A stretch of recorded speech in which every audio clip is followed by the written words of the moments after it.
Hi guys, welcome back to another session. तो last part हम लोग कवर करने वाले हैं employees provident fund and miscellaneous provisions act 1952 का। पार्ट 1 हम लोग कवर कर चुके हैं। मैंने वहां पे आपको एक पार्ट जो है, जो हम लोग एम्प्लॉय प्रोविडेंट फंड स्कीम की बात करते हैं, वो हमने ऑलरेडी उसमें कवर कर लिया था। अब बात करेंगे जो हम लोग मिसलेनियस प्रोविजंस एक्ट की बात करते हैं, जो इसमें दो और एस्पेक्ट्स कवर करते हैं, पेंशन स्कीम्स की और डिपॉजिट लिंक्ड इंश्योरेंस स्कीम की। इन दोनों को कवर करेंगे, उनसे एसोसिएटेड जितनी चीजें होती है वो कवर कर लेंगे। उसके अलावा जो सबसे इंपॉर्टेंट चीज है वो है कि आपको थोड़ा सा इनका फॉर्मूला एज इन कि आपको परसेंट पता होना चाहिए है कि आपकी सैलरी अगर 15,000 से कम है, जो सीलिंग थी 15,000 से कम है तो कितना रहेगा, और अगर ज्यादा है तो कैसे रहेगा। स्टार्ट करेंगे सेशन के साथ। तो जैसा मैंने आपसे कहा कि एम्प्लॉई प्रोविडेंट फंड स्कीम जो हमने लास्ट सेशन में कवर कर ली थी, सेंट्रल बोर्ड उसके रिगार्डिंग जो था वो भी कवर कर लिया था। आज हम लोग कवर करेंगे, मतलब बेसिकली इसके फर्दर जो है कंटिन्यू करेंगे, that is employee pension scheme EPS के साथ। सेक्शन 6A में ये मेंशन्ड है। तो आपको जो सेंट्रल गवर्नमेंट है नोटिफाई कर सकता है एंड फ्रेम किया है उन्होंने एक स्कीम जिसका नाम है एम्प्लॉइज पेंशन स्कीम, जिसका पर्पस क्या है। देखो, पेंशन आपको कब मिलती है, जब आप डेफिनेटली रिटायर हो चुके होते हो, पोस्ट रिटायरमेंट है ये। तो सबसे पहली चीज आपको ये कब दी जाती है, सुपर एनुएशन पेंशन के तौर पर। सुपर एनुएशन मतलब जो आपकी एज लिमिट आपके कॉन्ट्रैक्ट में डिसाइड की गई होती है, जब आप उसको अटेन कर लेते हो तो आपको जो है आपके सुपर एनुएशन पीरियड आपका आ जाता है। अगर मैं इस पर्टिकुलर एक्ट की बात करूं तो हमने स्पेसिफिकली पढ़ लिया था कि सुपर एनुएशन का मतलब है जब आप अपनी 58 ईयर्स की एज को अटेन कर लेते हो। ठीक है, तो इसको कब प्रोवाइड किया जाता है, जब आपके सुपर एनुएशन पेंशन के तौर पर, रिटायरिंग पेंशन के तौर पर, परमानेंट टोटल डिसेबलमेंट पेंशन के तौर पर भी इसको जो दिया जाता है एम्प्लॉइज को फॉर ऑफ एनी एस्टैब्लिशमेंट या फिर क्लास ऑफ एस्टैब्लिशमेंट जिनके ऊपर ये एक्ट अप्लाई होता है। ठीक है, दूसरी चीज ये किसको प्रोवाइड किया जाता है, विडो या अगर कोई विडोअर है, वो पेंशन जिसकी थी उस पर्सन की विडो या विडोअर है उसको पेंशन दे दी जाती है। चिल्ड्रन पेंशन और ऑर्फन पेंशन जो है पेबल होती है to beneficiaries of such employees. Clear है, आगे देखो। उसके बाद उसने बोला है on the establishment of pension scheme, जब हमने ये पेंशन स्कीम एस्टैब्लिशमेंट में अगर चालू हो जाती है, तो अगर उसके अलावा कोई और फैमिली पेंशन स्कीम चल रही थी, जब हमने पेंशन फंड जो है चालू किया है, अगर उससे पहले कोई और फैमिली पेंशन स्कीम चल रही है, hereinafter refer to as ceased scheme, उसके बाद आपको उसको सीज करना होगा, shall cease to operate and all assets of this ceased scheme shall vest in and shall stand transferred to and all the liabilities under the seized scheme shall be enforceable against the pension fund and beneficiaries under the seized scheme shall be entitled to draw benefits not less than the benefits they were entitled to under the seized scheme from the pension fund। Basically वो आपसे क्या बोल रहा है कि अगर आपने अपने एस्टैब्लिशमेंट में पेंशन फंड को चालू कर दिया है, उसको देना क्रिएट कर लिया है, तो उसके बदले में जो आपकी फैमिली पेंशन स्कीम थी या कोई भी ऐसी स्कीम थी, अब वो सीज कर दी जाएगी। उसके में जितना भी आपका एसेट या जितनी भी लाइबिलिटीज उस पर्टिकुलर स्कीम के अगेंस्ट आपकी चल रही थी, उसको आप लोग ट्रांसफर कर देंगे, आपकी जो पेंशन फंड है उसके अंदर ट्रांसफर कर देंगे, और जितने भी उसके बेनिफिशियरीज थे उनको एग्जैक्टली वही बेनिफिट मिलेगा जो उनको पहले उस फर्दर वाली स्कीम से मिल रहे थे, उससे कम उन्हें कुछ भी नहीं दिया जाएगा। क्लियर है, तो ये भी एक इंपॉर्टेंट एस्पेक्ट है, इसको ध्यान रखना है। आगे देखो, उसके बाद उसने बोला है the pension fund shall vest in and administered by the central board. हमने पढ़ लिया था, सेक्शन 5 जो था आपका एम्प्लॉय प्रोविडेंट फंड का था, सेंट्रल बोर्ड उसी के फर्दर हमने सेंट्रल बोर्ड पढ़ लिया था। तो प्रोविडेंट फंड की तरह ही पेंशन फंड भी जो है, इसको आप कहाँ पे वेस्ट कराओगे, बेसिकली किसके द्वारा इसको लागू किया जाएगा, इसको एडमिनिस्टर कौन करेगा, सेंट्रल बोर्ड ही करेगा। किस हिसाब से, जिस तरीके से भी पेंशन स्कीम में जैसे भी प्रोविजन या मैनर स्पेसिफाई किए गए हैं। Subject to the provisions of this act, the pension scheme may provide for all or any matter specified in Schedule 3। तो बेसिकली वो आपसे कह रहा है कि जो भी प्रोविजंस या जो भी मैटर या जो भी मामले आपके इस प्रोविजंस में मेंशन्ड है, इस एक्ट के स्पेसिफाइड किए गए Schedule 3 में, वो सारे के सारे जो है यहाँ पे लागू हो जाएंगे। ठीक है, आपको प्रदान किए जाएंगे। उसके बाद the pension scheme may provide that all or any of its provision shall take effect either prospectively या फिर retrospectively। देखो, prospectively मतलब जैसे हम लोग कहते हैं ना कि आने वाले टाइम में आने वाली चीज की बात कर रहे हैं वो, और अगर मैं retrospectively बोलती हूँ, जैसे वो कहता है कि जैसा पिछला चल रहा था वैसे ही उसी तरीके से, तो आपके ऊपर है कि आप इसे किस तरीके से करते हो, आइदर prospectively और retrospectively। तो कंप्लीटली जो है डिपेंड करता है जैसे भी स्कीम में स्पेसिफाइड है, आपके स्टैब्लिशमेंट में क्या चीज लागू हो रही है, उस हिसाब से जो है आप इसको प्रोवाइड करते, इस प्रोविजन को क्रिएट करते हैं। क्लियर है? नेक्स्ट देखो, थर्डली जो हम लोग बात करते हैं एम्प्लॉयज प्रोविडेंट फंड के बाद, एम्प्लॉय की आपके पेंशन स्कीम के बाद हम लोग बात करते हैं एम्प्लॉय की डिपॉजिट लिंक्ड इंश्योरेंस स्कीम की। ठीक है, दिस इज सेक्शन 6C। तो सेंट्रल गवर्नमेंट जो है अगेन सेम जैसे वो टर्म यूज कर रहा है, नोटिफिकेशन के थ्रू फ्रेम करता है एक स्कीम को जिसका नाम है employees deposit linked insurance scheme, basically employees की deposit linked insurance scheme. Purpose क्या है? प्रोवाइड करता है ये लाइफ इंश्योरेंस बेनिफिट प्रोवाइड करता है एम्प्लॉयज को ऑफ एनी एस्टैब्लिशमेंट या फिर क्लास ऑफ एस्टैब्लिशमेंट जिनके ऊपर भी एक्ट अप्लाई होता है। तो ये क्या है? बेसिकली लाइफ इंश्योरेंस की तरह बेनिफिट जो है प्रोवाइड करवाता है। तो मैंने आपको पहले ही बताया था कि ये तीन, इसमें जो मिसलेनियस है इसको मिलाकर ये 3 एक्ट्स जो है क्रिएटेड है, 3 स्कीम्स को बनाकर ये पर्टिकुलर एक्ट को बनाया गया है ताकि इनका जो काम है वो अच्छे से चलता रहे। उसके बाद देखो, there shall be established, again वही चीज है जैसे उन्होंने पेंशन स्कीम के लिए बोला था कि ये भी जैसे ही आपको पता चला कि आपको एस्टैब्लिश करना है, आपको उसी टाइम पीरियड में ही जो है इसको फ्रेम अप करना है इस इंश्योरेंस स्कीम को। A deposit linked insurance fund into which shall be paid by the employer from time to time. अब देखो इस पर्टिकुलर अगर मैं बात करूं एम्प्लॉय प्रोविडेंट फंड में जो है ईपीएफ में एम्प्लॉय और एम्प्लॉयर दोनों पे आउट करता है, लेकिन अगर मैं यहाँ पर बात करूं पेंशन स्कीम की या अगर मैं बात करूं ये ईडीएलआई की बेसिकली और डिपॉजिट लिंक्ड इंश्योरेंस फंड की मैं बात करूं, तो इसमें एम्प्लॉय पे नहीं करता है, इसमें सिर्फ एम्प्लॉयर पे करता है। अभी will discuss this with a table तो आपको और क्लियर हो जाएगा। लेकिन यहाँ पे जो रेट होता है ईडीएलआई का वो 1% से कभी भी ज्यादा नहीं होता है एम्प्लॉय की एग्रीगेट बेसिस और डीएनएस अलाउंस या फिर कोई भी रिटेनिंग अलाउंस अगर दिया जाता है तो। ठीक है, जैसा भी आपका एम्प्लॉय का सैलरी रहता है, वेजेस रहता है, उस हिसाब से आपका 1% से ज्यादा कभी भी नहीं होगा। सिंपल सा है, इसको ध्यान रखना। टेबल में अगेन वही बात है, डिस्कस कर लेंगे इसको एक बार। द एम्प्लॉयर शैल पे into the insurance fund such further sums of money not exceeding 1/4 of the contribution, जो भी स्पेसिफाई किए गए हैं सबसेक्शन 2 में। Central government may from time to time determine to meet all the expenses in the connection with the administration of insurance scheme other than the expenses towards the cost of any benefits provided by or under that scheme. तो basically यहाँ पर क्या है कि central government जो है time to time determine करता रहता है कि सारे के सारे एक्सपेंसेस जो हैं जो इस इंश्योरेंस स्कीम के एडमिनिस्ट्रेशन के लिए हैं वो सारे पैसे भी एम्प्लॉयर ही पे करता है, इसको ध्यान रखना।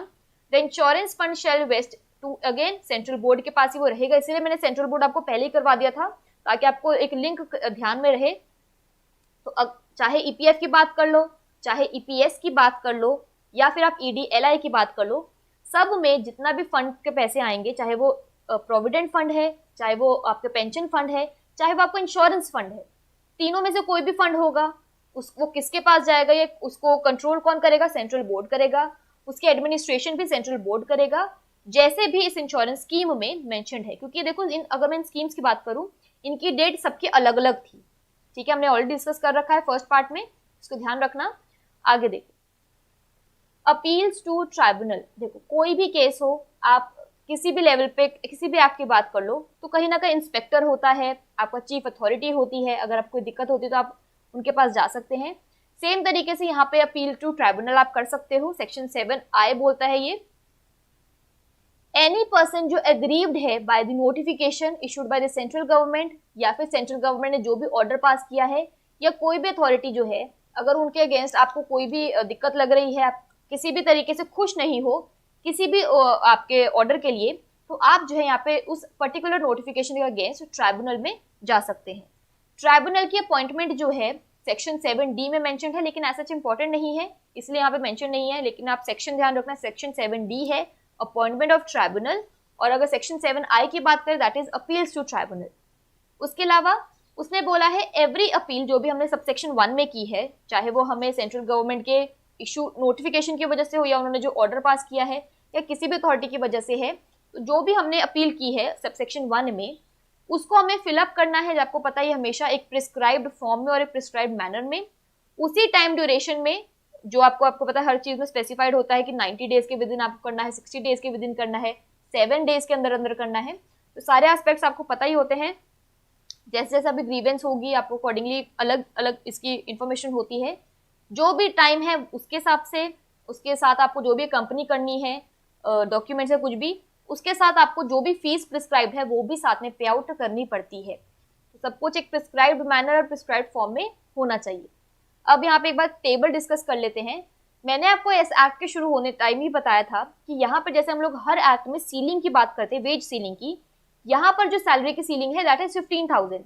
लेकिन यहाँ पे ये नहीं है कि ऊपर वालों को कंसीडर नहीं किया जाता है, इट्स जस्ट दैट कि जिनकी सैलरी 15,000 से कम है, लाइक 14,000, 13,000, बेसिकली कम सैलरी है जिनकी, उनके लिए इस ईपीएफ स्कीम में एनरोल होना मैंडेटरी है। लेकिन जिनकी सैलरी उससे ज्यादा होती है उनको मनाही नहीं है, लेकिन वो अपनी मर्जी से कर सकते हैं। क्लियर है? अब केस 1 देखो, अगर आपकी सैलरी जो है या तो लेस देन या इक्वल है 15,000 के, इन दैट केस आपका सिनेरियो कैसे रहेगा? बेसिक आपको पता है 12% है, यहाँ पे इस तरफ एम्प्लॉय की बात करेंगे, इस तरफ एम्प्लॉयर की बात करेंगे। ठीक है, ईपीएफ क्या है? Your employ provident fund. मैंने आपको बताया है कि एम्प्लॉय सिर्फ ईपीएफ ही पे करता है, लेकिन अगर मैं एम्प्लॉयर की बात करूं तो उसका भी एग्रीगेट 13% ही रहता है। मैंने आपको बताया था कि वो एडमिनिस्ट्रेशन चार्जेस और ऐसे एक्स्ट्रा करते करते 13% हो जाता है एम्प्लॉयर का, लेकिन उसकी डिस्ट्रीब्यूशन रहती है ईपीएफ में, ईपीएस में, ईडीएलआई में, एंड देन जो भी एडमिनिस्ट्रेशन चार्जेस होते हैं वो भी। ठीक है, अब यहाँ पर देखो, क्लियरली ध्यान से देख लेना इसको। अगर आपकी सैलरी 15,000 से कम या उसके बराबर है तो आपको जो है ईपीएफ एम्प्लॉय के तौर पर 12% पे करना है। इफ यू रिमेंबर, मैंने आपको बताया था कि जिस भी कंपनी में 20 से कम लोग होंगे वहां पे सेंट्रल गवर्नमेंट जो है नोटिफाई करके उनको कह सकती है, बेसिकली आपका जो ईपीएफओ है वो आपको नोटिफाई कर देगा जी आप जो है यहाँ पे 10% के अराउंड एम्प्लॉयर और एम्प्लॉय जो है पे कर सकते हो। क्लियर है? इफ यू रिमेंबर, यही पॉइंट हमने डिस्कस किया था। नॉर्मल कंपनी हो, 20 से ज्यादा एम्प्लॉय है तो 12%, अगर आपकी जो भी रेशो है 20 एम्प्लॉय से कम है, इन दैट केस 10% जो यहाँ पे फिक्स की गई थी। तो 12-10 एम्प्लॉय का पैसा सिर्फ ईपीएफ में जाता है। एम्प्लॉयर की बात करें, सबसे पहले उसका 3.67% जो है ईपीएफ में जाता है, देन 8.33% ईपीएस में जाता है, 0.5% ईडीएलआई में जाता है, एंड देन 0.65 जो है उनका एडमिनिस्ट्रेशन चार्जेस में जाता है। क्लियर है? तो अगर मैं इन सबको टोटल करूं तो अप्रोक्सीमेटली 13% से थोड़ा कम बनता है, लेकिन मोर और लेस, क्योंकि एडमिनिस्ट्रेशन चार्जेस जो है थोड़े बहुत ऊपर नीचे होते रहते हैं, तो इसलिए हम लोग एक मोटा मोटे तौर पे कहते हैं कि एम्प्लॉय जो है ओवरऑल 12% पे करता है, लेकिन एम्प्लॉयर जो है ओवरऑल 13% पे करता है। ठीक है, लेकिन अदर केस में अगर मैं बात करूं, अगर 10% के हिसाब से है तो 10% में ईपीएस के लिए तो आपका सेम ही रहता है 8.33%, आपका ईडीएलआई भी सेम ही रहता है 0.5%, एडमिनिस्ट्रेशन चार्जेस भी आपका फिक्स रहता है 0.65%, बस आपका ईपीएफ में जो कंट्रीब्यूशन है वो कम हो जाता है एम्प्लॉयर की साइड से, वो हो जाता है 1.67%। क्लियर है? दिस वॉज अगर आपकी सैलरी जो है 15,000 से कम है। 15,000 से कम है तो आप एक्स्ट्रा पे आउट करने वाला तो कोई पॉइंट ही नहीं बनता है। दूसरा केस है आपका, अगर आपकी सैलरी जो है 15,000 रुपए से ज्यादा है। 15,000 रुपए से ज्यादा है तो आपके दो केसेस बनते हैं। अगर आप जो है मिनिमम ईपीएफ वाला केस लेते हो कि जी मेरा जो 12% वाला है मैं तो वही पे करूंगा, ठीक है, तो आपका एक केस ये हो गया कि मिनिमम वाले ऑप्शन को आप अडॉप्ट करते हो, या फिर जो हमने बात की थी कि आप वॉलेंट्री जो है प्रोविडेंट फंड में अपने पैसे और एक्स्ट्रा कंट्रीब्यूट कर सकते हो 12% से ऊपर। ठीक है, तो अब ये आपका केस है। यहाँ पे उसने बोला है कि अगर मैं 15,000 से मेरी सैलरी ऊपर है तो मैं 12% ही कंट्रीब्यूट करूंगी, लेकिन मेरी वेज सीलिंग क्या रहेगी? 15,000 रुपए, क्योंकि मैंने मिनिमम ईपीएफ वाला ऑप्शन ही चूज किया हुआ है। तो मेरी 15% के हिसाब से 12% मेरे एम्प्लॉय के लेवल पे चला जाएगा। सिंपल है। वही अगर मैं एम्प्लॉयर लेवल पे बात करूं, क्योंकि यहाँ पे उसने कोई ऐसा कुछ एक्स्ट्रा नहीं किया है, तो यहाँ पर भी सिंपल चीज रहेगी। मैंने मिनिमम वाला ही ऑप्शन चूज किया है, तो 3.67% of 15,000, 8.33% of 15,000, 0.5% of 15,000 and 0.5% of 15,000। Basic वही सेम जो मैंने यहाँ पे देख लो, वही सेम परसेंटेजेस है जो मैंने यहाँ पे बात की थी एम्प्लॉयर के केस में, अगर आपकी सैलरी 15,000 रुपए से कम है। क्लियर है? लेकिन यहाँ पे मैंने रेशो वो ऐसा कुछ पॉइंट या सैलरी की वैल्यू मेंशन नहीं किया, क्योंकि 15,000 से कम तो कुछ भी हो सकता है। लेकिन यहाँ पे हम लोग बात कर रहे हैं कि आपकी सैलरी मोर देन 15,000 है। मोर देन 15,000 है तो आपकी सीलिंग तो वही 15,000 ही रहेगी। आपने मिनिमम वाला ऑप्शन चूज किया है, परसेंटेज तो वही रहेगी, बस आपकी सैलरी की अमाउंट जो है 15,000 पे फिक्स हो जाएगी मिनिमम के केस में। दूसरा केस है, अगर आप कह रहे हो कि जी मुझे मैक्सिमम ईपीएफ चाहिए, मुझे फुल ईपीएफ ऑप्शन चाहिए है, अगर मैंने वो अडॉप्ट किया है, तो इन दैट केस आपका सिनेरियो कैसे रहेगा?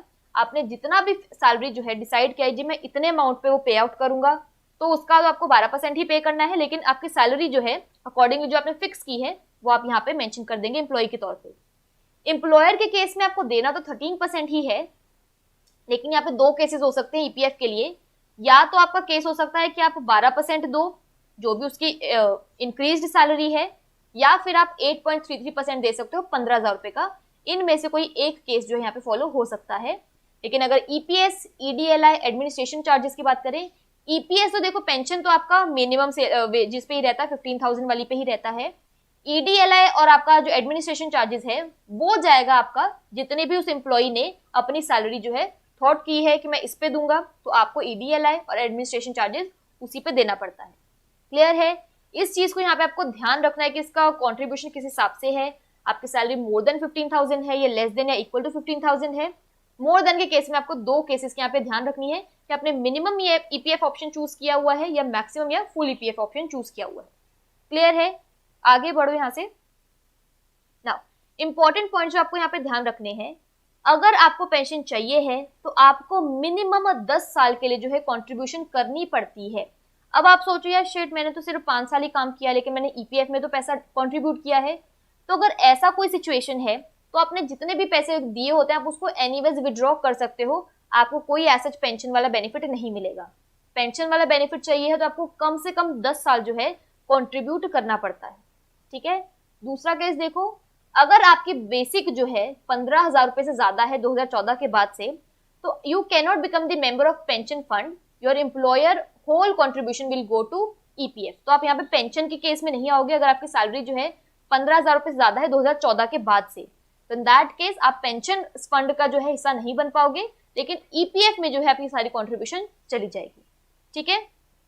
उसके अलावा अगर इंश्योरेंस हम लोग कैलकुलेट करते हैं ऑन द बेसिस ऑफ जितनी आपकी सैलरी थी, मल्टीप्लाई करेंगे आपके जो नंबर ऑफ ईयर आपने सर्विस दी है, प्लस बोनस ऐड कर देते हैं अगर कोई है तो। ठीक है? सिंपल बेसिक सी चीज है। आगे देखो, employer not to reduce wages, section 12। अब देखो जैसे मैंने आपसे कहा कि आपके पास ऑप्शन है कि आप जो है अपनी बेसिक सैलरी का थोड़ा ज्यादा भी जो है कंट्रीब्यूट कर सकते हो अपने वीपीएफ के तौर पे, ठीक है, वॉलंटरी प्रोविडेंट फंड के तौर पे। लेकिन इन दैट केस अगर ऐसा वाला ऑप्शन होता है तो वहां पे एम्प्लॉयर को भी तो ज्यादा ही पे करना पड़ेगा। या दूसरा केस है कि अगर आपकी सैलरी ज्यादा हो जाती है तो ऑटोमेटिकली, क्योंकि आपने चाहे मिनिमम वाला ही ऑप्शन लिया हो, लेकिन अगर आपकी सैलरी ज्यादा हो जाती है तो अकॉर्डिंगली एम्प्लॉयर को भी तो कॉन्ट्रीब्यूशन ज्यादा करनी पड़ती है। तो ये थॉट प्रोसेस जो एम्प्लॉयर को रोक सकता है आपकी वेजेस को बढ़ाने से, या हो सकता है कि आपकी वेजेस को वो रिड्यूस कर दे। तो बेसिकली आपका सेक्शन 12 जो है रोकता है एम्प्लॉयर को कि वो इस ग्राउंड पे आपकी वेजेस को रिड्यूस नहीं कर सकता है। पॉइंट पढ़ लीजिए यहाँ पे। तो no employer in relation to an establishment to which any scheme of or the insurance scheme applies shall be reason only of his liability of for the payment of any contribution to the fund or insurance fund or any charges under this act of the scheme or insurance scheme reduce directly or indirectly the wages of any employee। जिसके ऊपर भी scheme apply हो रही है, वही point है कि सिर्फ इस ग्राउंड पे कि अगर वो सैलरी इंक्रीज कर रहा है, सैलरी को बेसिकली कंट्रोल करने की कोशिश कर रहा है ऑन दिस ग्राउंड कि मैं अगर सैलरी को बचा के रखूंगा या ज्यादा नहीं दूंगा तो मुझे डेफिनेटली कंट्रीब्यूट भी ज्यादा नहीं करना पड़ेगा, मेरी लाइबिलिटी कम हो जाएगी। तो इस ग्राउंड पे आप किसी की भी सैलरी को रिड्यूस नहीं कर सकते हो, चाहे डायरेक्टली या इनडायरेक्टली। ठीक है? या फिर वो रिड्यूस भी कह रहा है, या फिर आप उसके इस टोटल क्वांटम ऑफ बेनिफिट्स को भी जो है छेड़छाड़ उसके साथ नहीं कर सकते हो in the nature of old age pension, gratuity, provident fund और लाइफ इंश्योरेंस, जिसके ऊपर भी ये चीज अप्लाई हो रही है, स्कीम अप्लाई हो रही है। तो आप जो है उसके टोटल बेनिफिट्स को रिड्यूस नहीं कर सकते हो जस्ट ऑन दिस ग्राउंड की जी कंट्रीब्यूशन की लाइबिलिटी मुझ पे ज्यादा आ जाएगी, ये आप नहीं कर सकते हो। इससे बचाने के लिए अलग से सेक्शन 12 जो है क्रिएट किया गया है। ठीक है? नेक्स्ट देखो, इंस्पेक्टर्स की बात कर लेते हैं। अब इन चीज को ध्यान कौन रखेगा? देखो गवर्नमेंट क्रिएट कर देती है एक्ट, लेकिन वो एक एक एस्टैब्लिशमेंट में जाकर चेक नहीं रख सकती है। इसके लिए हर एक्ट में हमने इंस्पेक्टर्स की बात की है, चीफ अथॉरिटी की बात की है। तो यहाँ पे वो बोल रहा है सेक्शन 13 जो है इंस्पेक्टर्स के लिए बनाई है। तो एप्रोप्रिएट गवर्नमेंट जो है एक ऐसे पर्सन को जो उनको फिट लगता है इंस्पेक्टर के रोल के लिए, उसको यहाँ पे वो अपॉइंट करते हैं for the purpose of this act, the scheme, the pension or the insurance scheme and may define their jurisdiction, कि बेसिकली उनका जो जितना भी अधिकार क्षेत्र है उसको परिभाषित, उसको डिफाइन करते हैं। ठीक है? एनी इंस्पेक्टर जिसको सब सेक्शन 1 में अपॉइंट किया गया है for the purpose of enquiring into the correctness of any information furnished in connection with this act. Basically इस सबसेक्शन 1 के मद्देनजर जो भी इंस्पेक्टर को अपॉइंट किया गया है कि वो इंक्वायर कर सके कि जो इन्फॉर्मेशन फर्निश की गई है इस एक्ट के रिगार्डिंग वो करेक्ट है या नहीं, या फिर रिक्वायर एन एम्प्लॉयर और एनी कॉन्ट्रैक्टर जिससे भी उनको लग रहा है कि इन्फॉर्मेशन वो रिकवर कर सकते हैं उनको वो बुला सकते हैं। तो बेसिकली ये उनकी पावर्स हो गई हैं जो एक इंस्पेक्टर के पास होती है। तीसरी चीज, at any reasonable time and with such assistance if any as he may think fit enter and search any establishment or any premises connected therewith and require any one found in charge thereof to produce before him for examination of any account, book, registers या any documents। तो वो ये यहाँ पे point बोल रहा है कि जो भी एक रीजनेबल टाइम का मतलब है कि उचित समय पे, ऐसा नहीं कि रात को 2 बजे जाएंगे, ऐसा नहीं है, एक रीजनेबल टाइम पर अगर उसको लगता है कि वहां पे पर्टिकुलर कोई उसको डॉक्यूमेंट चेक करना है, अकाउंट्स को चेक करना है, रजिस्टर्स को चेक करना है, तो वहां पे जो भी इंचार्ज हो किसी भी एक इंचार्ज के साथ जो है वो वहां पे जाके उनको एग्जामिन कर सकता है। क्लियर है? नेक्स्ट, एग्जामिन कर सकता है अगर उसको लगता है कि कोई भी अदर रेलेवेंट फैक्टर है जो उस पर्टिकुलर एरिया से रिलेटेड है, उसको वो चेक कर सकता है। द एम्प्लॉयर और द एनी कॉन्ट्रैक्टर फ्रॉम हुम any amount is recoverable under section 8A, his agent और सर्वेंट और any other person found in charge of the establishment. तो एग्जामिन कर सकता है जिस उनको जहां से भी लगता है कि वो पैसा रिकवर कर सकता है अंडर सेक्शन 8A, तो वो डेफिनेटली उनको भी एग्जामिन कर सकता है। जो भी चीजें उनको इंक्वायरी में मदद करेगी तो सारी चीजें उनके कंट्रोल में है, वो चीज कर सकते हैं। नोट, यहाँ पे जो मैंने सेक्शन 8A की बात की है उसमें है recovery of money by employers and contractor, section 8A। यही चीज वो कह रहा है कि इंस्पेक्टर जो है इस पैसे जहां से उनको लग रहा है कि पैसा रिकवर हो सकता है उनको वो प्रॉपर रिकवर एग्जामिन कर सकता है। ये पॉइंट उसने यहाँ पे मेंशन किया है। नेक्स्ट है make copies or take extracts from any book, register or other documents maintained in relation to the establishment. ठीक है, तो यही पॉइंट हमने फैक्ट्रीज एक्ट में भी देखा था कि यहाँ पर उनके पास पूरा अधिकार है कि वो कॉपीज ले सकते हैं, उनका एक्सट्रैक्ट ले सकते हैं किसी भी बुक का, रजिस्टर का या डॉक्यूमेंट का जो एस्टैब्लिशमेंट ने मेंटेन की हुई है और उन्हें लगता है कि इसकी हमें जरूरत पड़ सकती है इंक्वायरी के लिए। ऑल्सो वो इस किसी भी पर्टिकुलर टाइम पे किसी भी चीज को, बुक को, रजिस्टर को, डॉक्यूमेंट को सीज भी कर सकते हैं जो उनको लगता है ऑफेंस के एस्पेक्ट से रेलेवेंट थे एंड उनके साथ बाद में छेड़छाड़ हो सकती है, तो उनको जो है वहां पे सीज या जब्त भी कर सकते हैं। क्लियर है?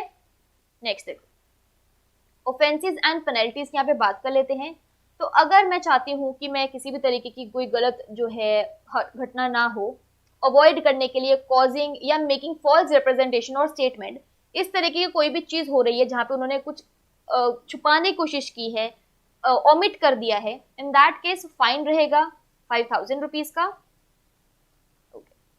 फाइन रहेगा 5,000 रुपीज का और इम्प्रिजनमेंट रहेगी 1 ईयर की, या फिर दोनों चीजें साइमल्टेनियसली।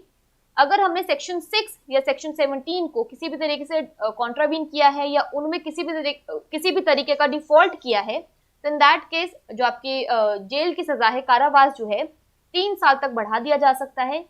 नोट, सेक्शन 6 जो मैंने यहाँ पे मेंशन किया है उसका मतलब है कि वो सारे कॉन्ट्रीब्यूशन एंड मैटर जो स्कीम में प्रोवाइडेड है, एंड सेक्शन 17 का मतलब है पावर टू एग्जेम्प्ट।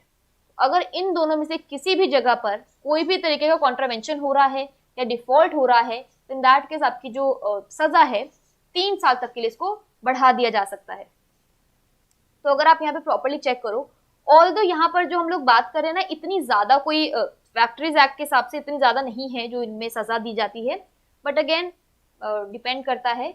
उसके अलावा contravening or defaulting of condition subject to which exemption was granted. अगर आपको किसी भी लेवल पर कोई भी एग्जेम्पशन दी गई थी, लाइक फॉर एग्जांपल हमने 17 सेक्शन पढ़ा है पावर टू एग्जेम्प्ट, तो अगर आपको किसी भी तरीके का एग्जेम्पशन मिला है एंड आप उसी के सब्जेक्ट्स को कॉन्ट्रावीन कर रहे हो या उसी में ही डिफॉल्ट कर रहे हो, तो इन दैट केस आपको इम्प्रिजनमेंट हो सकता है जो 6 साल तक बढ़ाया जा सकता है एंड आपको 5,000 रुपए तक का फाइन भी लगाया जा सकता है। तो एनी केस कहीं पे भी आपकी गलती है, अगर आप कॉन्ट्रावीन कर रहे हो, डिफॉल्ट कर रहे हो किसी भी तरीके से, तो आपको सजा डेफिनेटली हो सकती है। लास्ट टॉपिक देखो, लेटेस्ट अमेंडमेंट्स। लेटेस्ट अमेंडमेंट्स में यहाँ पे उन्होंने बोला है कि जो employ provident fund and miscellaneous provision act 1952 है, इसका इन्होंने नाम चेंज कर दिया है एंड इसका नाम जो है इन्होंने रखा है employees provident fund amendment scheme 2020। Important है, नाम इसका ध्यान रखना। दूसरी चीज, जैसे मैंने आपसे कहा कि अर्लियर जो आपका रेट था that was 12% for employees and employer दोनों, ठीक है। वैसे एम्प्लॉयर के लिए 13% बन जाता है, लेकिन ब्रॉडली हम लोग उसको 12% ही बोलते हैं। कैलकुलेशन केस में वो 13% तक चला जाता है। तो इन्होंने बोला है कि अंटिल द पेंडेमिक, जो हमारा कोविड-19 का सिचुएशन था, जो वर्ल्ड वाइड हुआ है, इकोनॉमी उससे बहुत ज्यादा ही हिट हुई है, the employ provident fund with both employ and employer are required to set aside was an amount of equal to 12% of basic wages plus DA each month। तो अगर हम पहले की बात करें, जब तक हमें पेंडेमिक हिट नहीं किया था, मैंने जैसे आपसे कहा कि हम लोग बेसिक क्या करते थे, 12%, आपका एम्प्लॉय भी एम्प्लॉयर भी दोनों 12% ही जो है हर महीने अपनी वेजेस का दिया करते थे और कंट्रीब्यूट किया करते थे।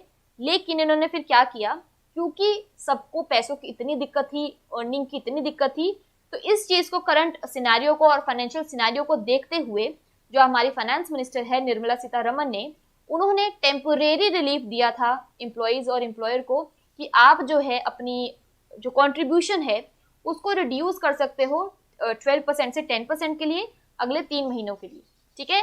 अब ये अगेन अभी ऐसा कुछ इन्फॉर्मेशन नहीं आई है कि इन्होंने इसको वापस से अपने ट्रैक पर डाल दिया है कि नहीं, बट अगेन बस अभी इतना ध्यान रखना है कि ये अमेंडमेंट की गई थी। अमेंडमेंट कितनी की गई थी, अब ये आपके लिए इंपॉर्टेंट है।